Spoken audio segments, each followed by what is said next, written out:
আশুলিয়ার ভাদাইলে অগ্নিকাণ্ডে ক্ষতিগ্রস্ত পরিবারের পাশে আব্দুল গফুর মিয়া। নগদ অর্থ ও খাদ্য সহায়তা প্রদান। আশুলিয়ার ভাদাইল এলাকায় অগ্নিকাণ্ডে ক্ষতিগ্রস্ত ও সর্বস্ব হারানো পরিবারের পাশে দাঁড়িয়েছেন ধামসোনা ইউনিয়নের সাবেক চেয়ারম্যান ও আশুলিয়া থানা বিএনপির সাধারণ সম্পাদক আলহাজ আব্দুল গফুর মিয়া।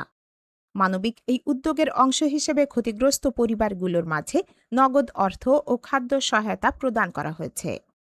বুধবার ১ জুলাই বিকেলে ভাদাইল উত্তরপাড়া হাজী আক্কাস আলী মার্কেট সংলগ্ন এলাকায় আলহাজ আব্দুল গফুর মিয়ার পক্ষ থেকে অগ্নিকাণ্ডে ক্ষতিগ্রস্ত পরিবারের হাতে নগদ অর্থ ও খাদ্য সামগ্রী তুলে দেন বিএনপি নেতা মোহাম্মদ ইদ্রিস মিয়া। এ সময় তিনি ক্ষতিগ্রস্ত পরিবারের সদস্যদের সঙ্গে কথা বলেন, তাদের বর্তমান পরিস্থিতির খোঁজ খবর নেন এবং দুর্যোগ পরবর্তী সময় তাদের পাশে থাকার আশ্বাস দেন।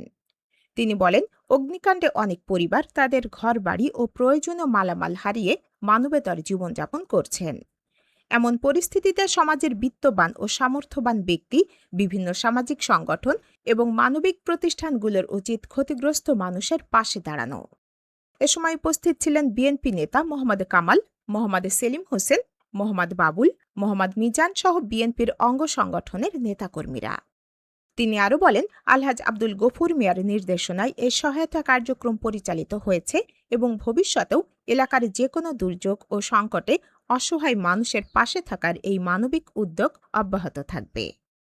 সহায়তা পেয়ে ক্ষতিগ্রস্ত পরিবারের সদস্যরা কৃতজ্ঞতা প্রকাশ করেন। তারা বলেন, আগুনে সর্বস্ব হারিয়ে তারা চরম বিপাকে পড়েছেন। এমন কঠিন সময় নগদ অর্থ ও খাদ্য সহায়তা তাদের জন্য অনেকটা স্বস্তি এনে দিয়েছে।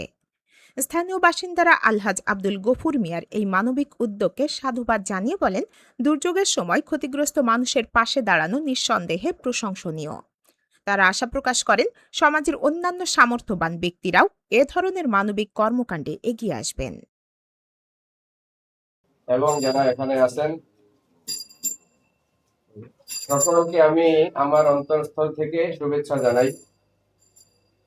আসলে আমরা দেখেছি বিভিন্ন পশু পাখির ভিতরেও যখন কেউ বিপদে পড়ে তখন অন্যরা সকলেই তার পাশে এসে দাঁড়ায়,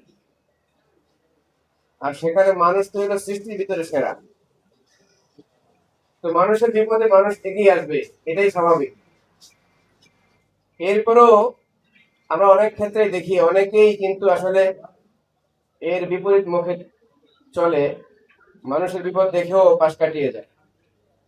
তো সেই ক্ষেত্রে আলহামদুলিল্লাহ আমরা এলাকায় যারা আছি আমরা সকলেই জানি, বিশেষ করে আমি এই এলাকায় দীর্ঘদিন যাবৎ আছি, আমি দেখেছি